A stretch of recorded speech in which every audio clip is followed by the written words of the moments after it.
Has visto el iceberg del ocultismo, y de hecho yo tengo ya los primeros dos niveles, y tengo uno que hice hace tiempo, pero lo estoy revisitando. Y la punta es lo que encuentras en cualquier tienda esotérica. Cristales, Wicca para principiantes, el secreto de la ley de la atracción. Eso es solamente el nivel uno. Hoy no vamos a ese nivel. Vamos al nivel donde los creadores de contenido ocultista no entran. No por ser secreto, sino porque es difícil explicar sin sonar como un loco o sin que el espectador note quién habla no leyó los textos que cita. Y eso pasa mucho. Esto es el estrato del adepto, del iceberg del ocultismo. Aquí se habla de colapsar la función de la onda de la realidad con el sistema nervioso, de crear entidades conscientes y luego destruirlas ritualmente, de grimorios medievales que funcionan como manuales de psicología experimental y de cómo una sola palabra mal traducida en la Biblia pues terminó con más de 50,000 personas. Pero antes de descender tengo que aclarar algo que ningún gurú admite en voz alta y yo lo voy a llamar el axioma cero. El axioma cero es este. Tu conciencia no es un subproducto pasivo de tu cerebro, es un campo que interactúa casualmente con la realidad. Si crees que la mente son solo neurotransmisores y que tus pensamientos no afectan nada fuera de tu cráneo, entonces todo lo que te voy a explicar es, técnicamente, una combinación de autohipnosis, disociación voluntaria y sesgo de confirmación. Y un psiquiatra escéptico tendría razón al llamarlo así. ¿Por qué empiezo admitiendo esto? Porque cualquier crítico con formación en psicología cognitiva puede moler un video del ocultismo en 30 segundos si el autor no es honesto sobre este punto. El adepto no evade esa crítica, lo señala con el dedo y dice, esto es lo que parecemos desde afuera, pero desde adentro la experiencia es otra cosa. Si no aceptas el axioma como paradigma operativo, al menos temporalmente como una herramienta que te pones y te quitas, entonces no pases de este minuto. Este video no es para ti. Los que se quedan, bienvenidos al descenso y vamos al bloque número uno, que es magia, caos. En 1978, un tipo llamado Peter J. Carroll publicó un libro que rompió el ocultismo en dos. Se llamaba el Liber Null, y de hecho por ahí está. Y no era un grimorio al estilo clásico, era un manual de neurofisiología aplicada disfrazada de magia. Carroll fundó la magia caos y su premisa central es tan simple como aterradora. La creencia no es una verdad, es una herramienta. Cita textual. Uno no debe de creer en sus creencias. No importa si crees en Jesús, en Odín o Bob Esponja, en lo que tú quieras. Lo que importa es que es el momento del ritual. Tu creencia sea tan absoluta que te permita alcanzar lo que Carroll llama la gnosis. Y aquí viene la parte que los resúmenes de Internet cortan. La gnosis del caos no es iluminación mística. Es una concentración unipuntual absoluta, una mente que se convierte en un solo punto, una llama, un lago, sin ondas. Para llegar ahí, Carroll ofrece dos caminos fisiológicos. Vía inhibitoria, la postura de trascender. Te tiras al suelo, te cubres los oídos, nariz, boca y ojos y fuerzas la respiración y los pensamientos hacia atrás hasta que el cuerpo cree que está, pues, ya sin vida. Cuando el cuerpo cree que esto ya está, la mente se va a apagar y en ese silencio la intención que plantes entra sin resistencia. Vía excitatoria, sobrecarga sensorial, eh, tambores a 180 BPM, dolor controlado, otras cosas rituales, danza hasta el colapso. Carroll cita a un maestro sin nombre. Hay dos métodos de convertirse en Dios, el recto y el adverso. Y aquí viene el dato que Carroll incluye en el prólogo del libro y que nadie menciona en TikTok.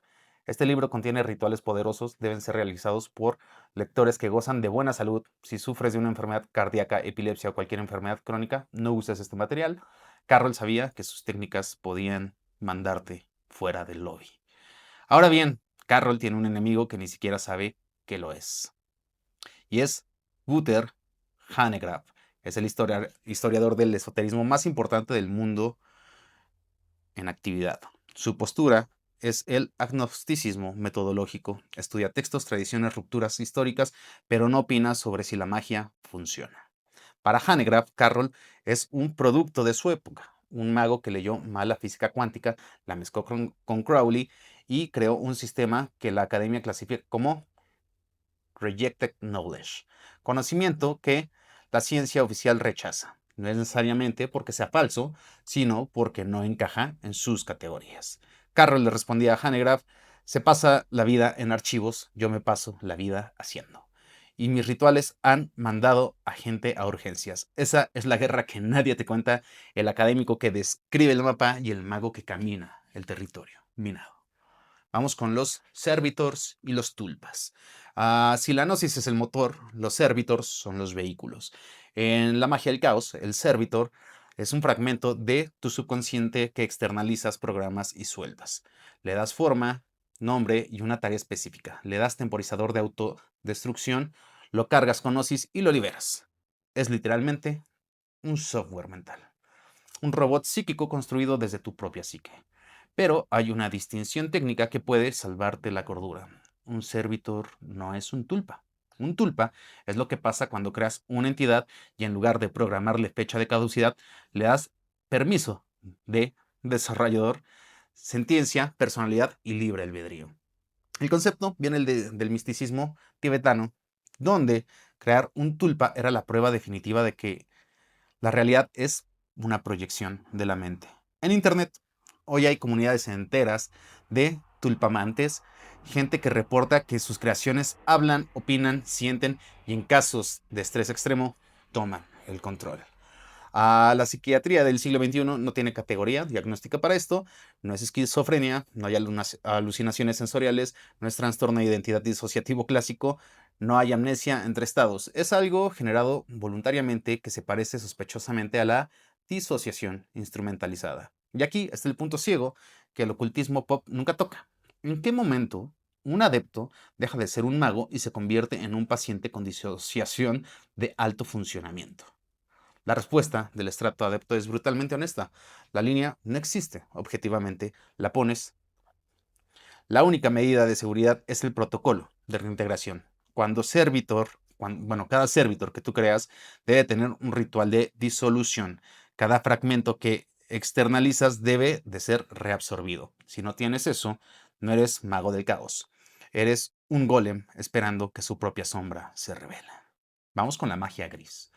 A ver, hoy todo el mundo habla de magia blanca, magia negra. La gris se presenta pues como lo que está intermedio, ¿no? Práctica que no busca daño, pero no se ata a restricciones morales absolutas. Suena razonable, tiene sentido.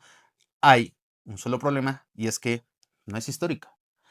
El historiador Ronald Hutton, en el Triumph of the Moon, demuestra que las tradiciones de brujería europeas no operaban con esa moralidad binaria.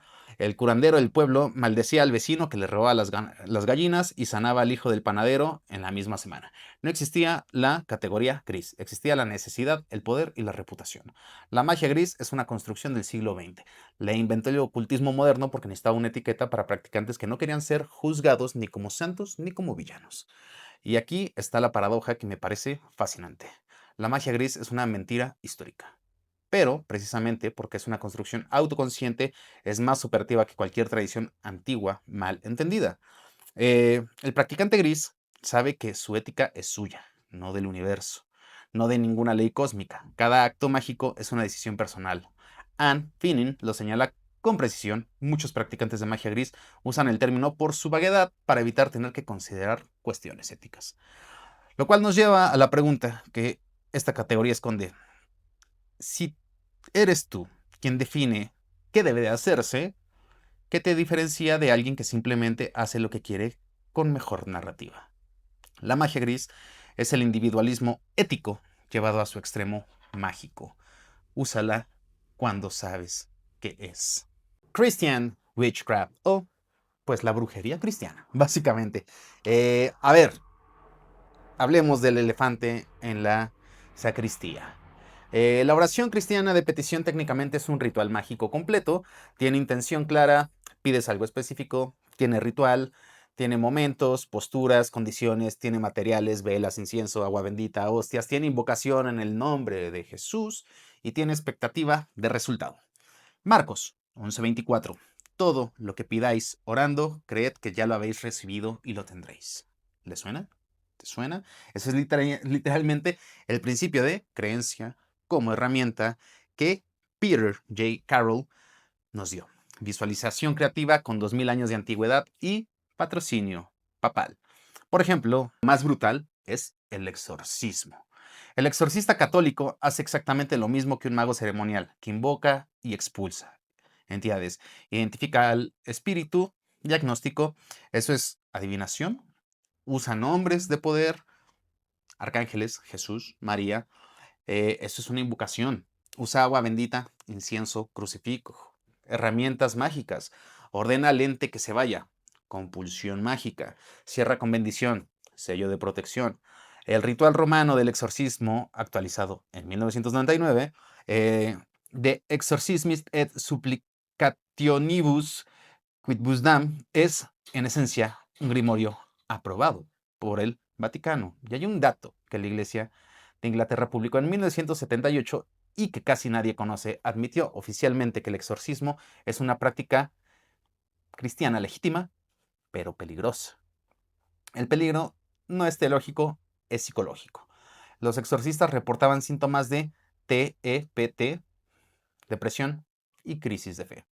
El mago ceremonial y el exorcista hacen lo mismo, pero uno está perseguido y el otro está canonizado. La diferencia no es técnica, es política. Vamos con el luciferianismo.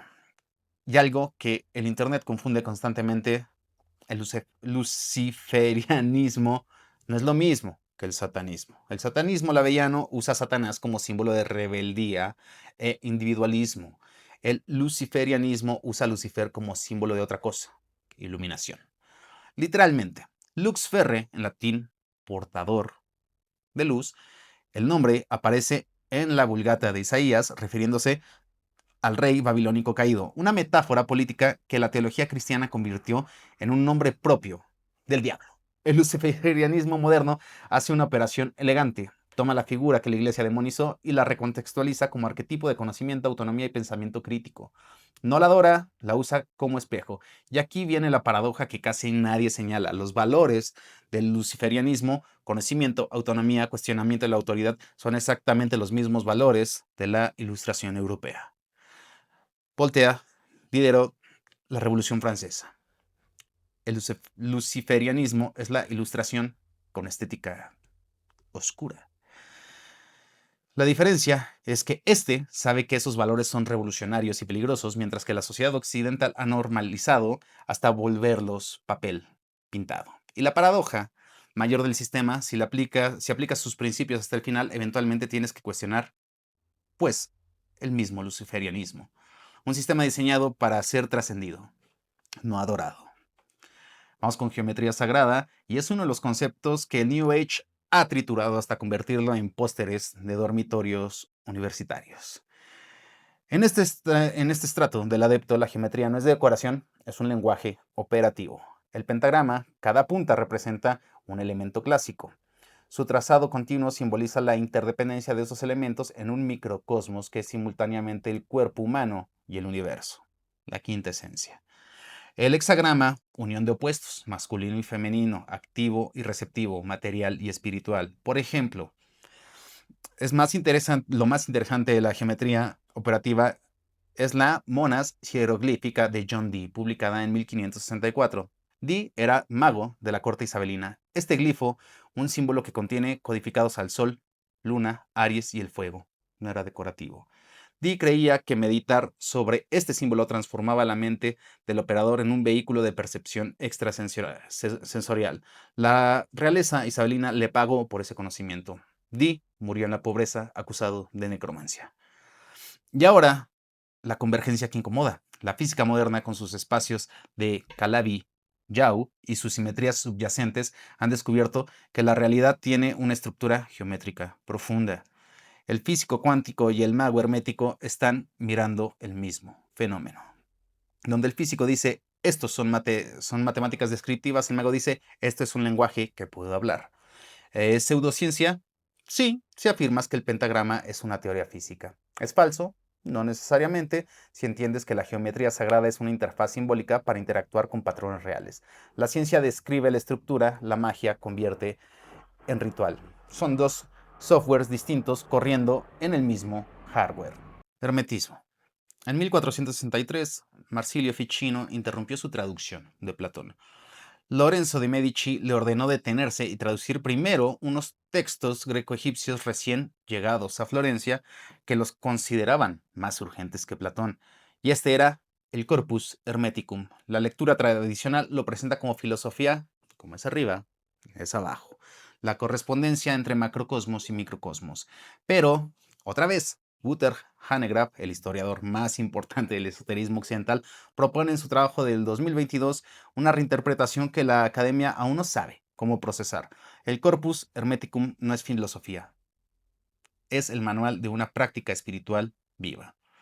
Los tratados describen técnicas para alcanzar la palingenesia, un renacimiento radical, una experiencia de muerte y resurrección filosófica, simbólica, que transforma al iniciado. La gnosis hermética no es algo que crees, es algo que te pasa.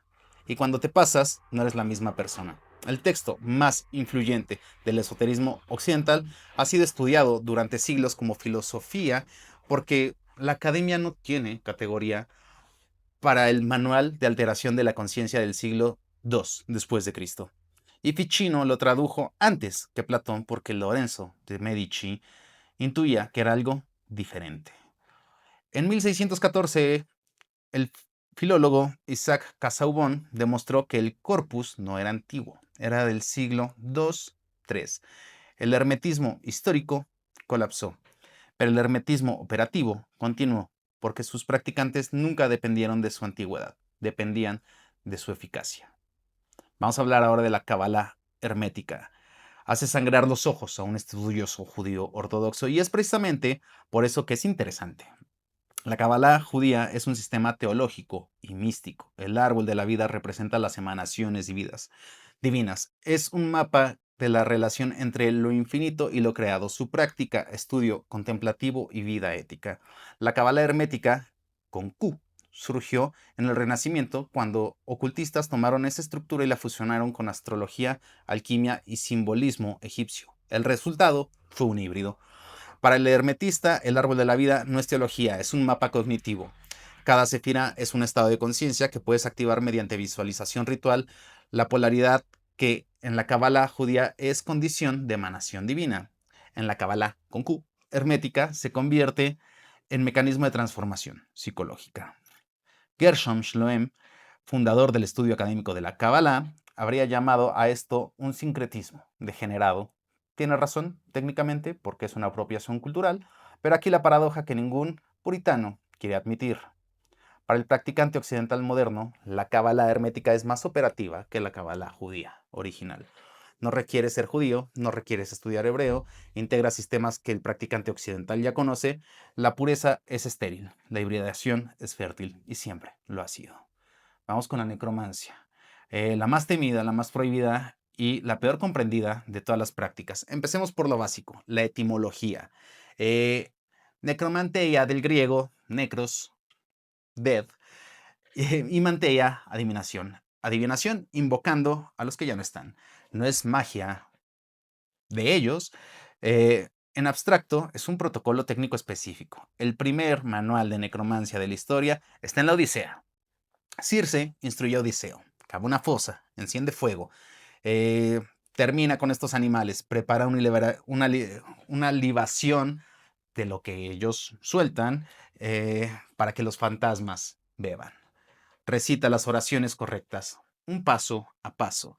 Pero lo que casi nadie sabe es que en el código Hammurabi, uno de los primeros códigos legales de la humanidad, no la prohíbe, la regula. Contiene disposiciones para prevenir fraudes necrománticos. Esto significa que la necromancia era una profesión reconocida en Babilonia. Los necromantes babilónicos tenían una taxonomía sofisticada de los que ya no están aquí. Los clasificaban según en cómo se fueron de este mundo, cómo fueron enterrados y su relación con los vivos. Era un oficio con código ético, con penalidades por mala práctica y luego llegó la Edad Media.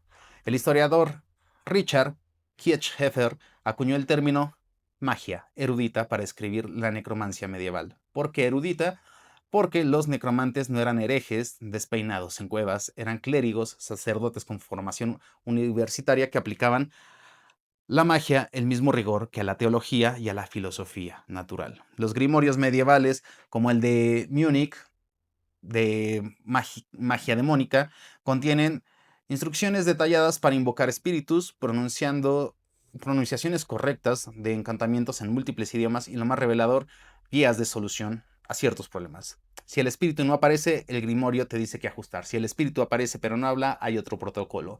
El troubleshooting es una metodología experimental. La iglesia, en lugar de admitir que funcionaba, optó por una solución más elegante. Declaró que los muertos no vuelven y que los que aparecían en los rituales eran demonios disfrazados. No refutaron la técnica, cambiaron la taxonomía de lo que te aparece. La necromancia medieval era la psicología experimental de su época, y la academia estudia como el folclore y de lo que realmente fue o no un método. Vamos con la llave menor de Salomón, el Lemegetón. La cultura pop lo convirtió en el libro de los demonios. Lo que casi nunca te explica es la lógica interna de este sistema, ¿no? Los 72 demonios de la llave de Salomón no son un montón de monstruos aleatorios, están organizados en una jerarquía militar.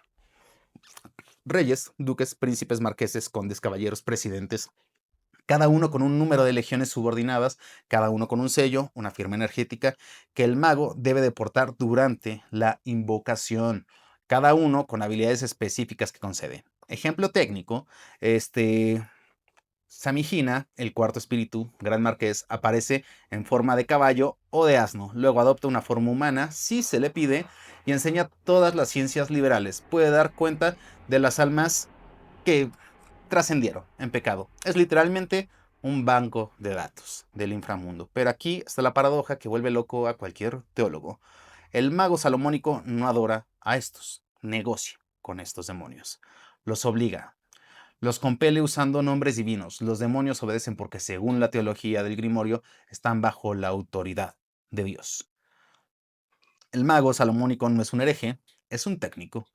Un operario que usa las herramientas disponibles de la maquinaria cósmica, incluso si esas herramientas son peligrosas. Y un detalle de la llave de Salomón es que nunca menciona sobre sí mismo, no fue escrito por Salomón, fue compilado en el siglo XVII a partir de textos anteriores, pero la atribución a Salomón es crucial, le da autoridad bíblica a la operación. Sin la atribución es magia pagana, con la atribución es la sabiduría del rey más sabio de la Biblia. Y el hack teológico, y ha funcionado durante siglos y probablemente seguirá funcionando. Vamos con la magia del líquido rojo. ¿Y qué pasa aquí? El tabú más persistente del ocultismo y el más consistente entre culturas que nunca se contactaron. Plinio el Viejo, en la antigua Roma, documentó esto. Este líquido menstrual podía ahuyentar tormentas, granizos y rayos, y simultáneamente agriaba cultivos, mataba abejas, oxidaba el bronce y empañaba los espejos. La misma sustancia, poderes opuestos. Esta ambivalencia no es superstición primitiva, es reconocimiento de algo real. Este líquido ocupa una posición liminal. Es el punto donde el interior del cuerpo se derrama al exterior, donde la frontera entre el yo y el mundo se borra. Y en el pensamiento mágico, ese cruce de fronteras es el momento donde las cosas pueden cambiar. La magia, esta, opera en esa grieta. Y ahora el dato histórico que el ocultismo popular borra deliberadamente: el precursor de la magia moderna no fue Crowley, fue un afroamericano llamado Pascal Beverly Randolph, de 1825, y que trascendió en 1875. Randolph escribió tratados sobre cómo usar el clímax, al que llamaba el momento supremo, para proyectar tu voluntad. Sus obras son Anxiolytic Mystery y Eulis. Son el eslabón perdido entre el mesmerismo, el espiritismo y toda la magia de ese tipo del siglo XX. Crowley lo conoció, aprendió esa tradición, y la historia del ocultismo borró a Randolph. No porque su sistema fuera inferior, sino porque el ocultismo occidental tiene un problema de diversidad que no quiere reconocer. La palabra que sacó del juego a 50,000 personas. Éxodo 22:18. En la Biblia de King James dice: no dejarás vivir a la hechicera. 7 palabras responsables de la ejecución de aproximadamente 50.000 en la Europa moderna temprana y las colonias americanas. Pero, ¿y si te digo que esa frase fue una mala traducción? No accidental, una decisión política. Sigamos la cadena. La palabra original hebrea es Mekashepa Ben Yehuda. El gran lexicógrafo del hebreo moderno lo traduce como hechicera, traducción estándar contemporánea. Pero Kenneth Kitchen, de la Universidad de Liverpool, señala que la raíz podría significar cortar, posiblemente referirse a quien corta las hierbas. Anne Jeffers, del Hildrop College, señala que la Septuaginta griega, la primera gran traducción de Parmakeia, de ahí viene de farmacia, no bruja, envenenadora, química, la que conoce las plantas. La Vulgata latina de Jerónimo, Maleficus, Beneficus, malhechor, mágico. Todavía no es bruja en el sentido que construyó aquella casa.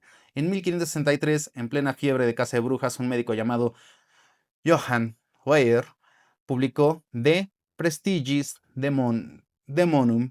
Weyer consultó comentarios rabínicos, ediciones del hebreo, griego, latín y concluyó que el mandamiento condenaba a envenenadores, no a brujas.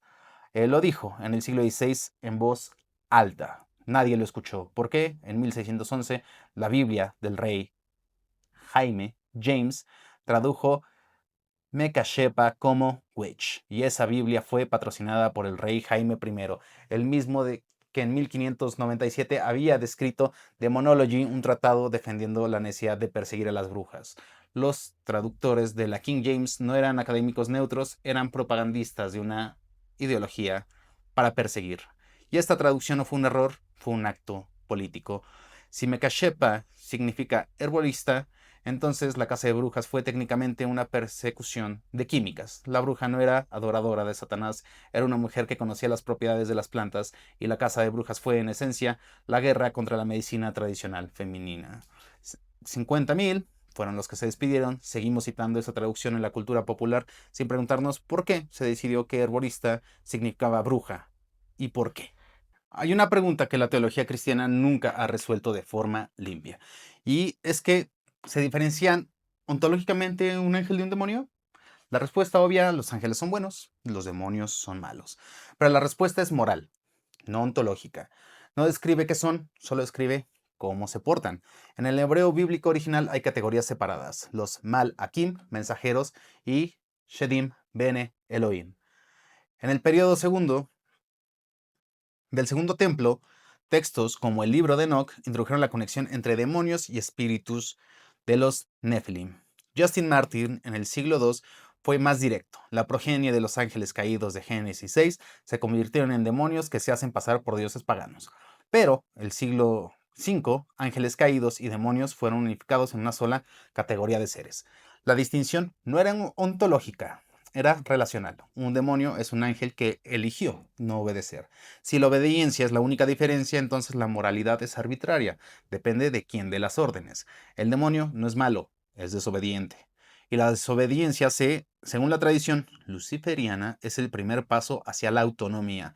El catecismo de la Iglesia Católica declara que los ángeles son seres espirituales no corpóreos, pero el Génesis describe ángeles que comen, caminan y luchan con Jacob, actividades que requieren cuerpos.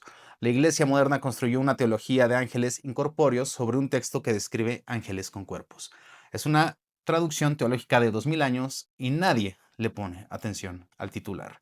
Hemos recorrido todo el estrato adepto, hemos visto la gnosis como estado neurofísico que puede llevarte a otro lado, los servidores como fragmentos de psique con fecha de caducidad obligatoria, los grimorios medievales como manuales de psicología experimental con troubleshooting incluido, una jerarquía demoníaca que no se adora sino que se obliga, un afroamericano borrado de la historia de la magia y una palabra mal traducida que justificó 50.000 ejecuciones. Todo esto apunta a una conclusión que el ocultismo pop evita. El estrato adepto no es más místico que los niveles iniciales, es más clínico, más técnico, más peligroso. El adepto no cree en sus creencias. Sabe que la geometría sagrada es una interfaz, no una ciencia. Sabe que la magia gris es una construcción autoconsciente que funciona por eso. Sabe que el luciferianismo es una ilustración con mejor vestuario. Sabe que si no tiene protocolo de reintegración para sus servidores, está a un paso de la disociación patológica. El axioma cero sigue ahí. Si tu conciencia no es un campo causal, todo es teatro. Pero si lo es, si la gnosis, la geometría, los nombres de poder y los protocolos rituales son interfaces válidas, entonces es este estrato donde el ocultismo deja de ser espiritualidad y se convierte en tecnología del yo. La pregunta no es si crees en eso, la pregunta es si estás dispuesto a aceptar el riesgo que conlleva operarlo.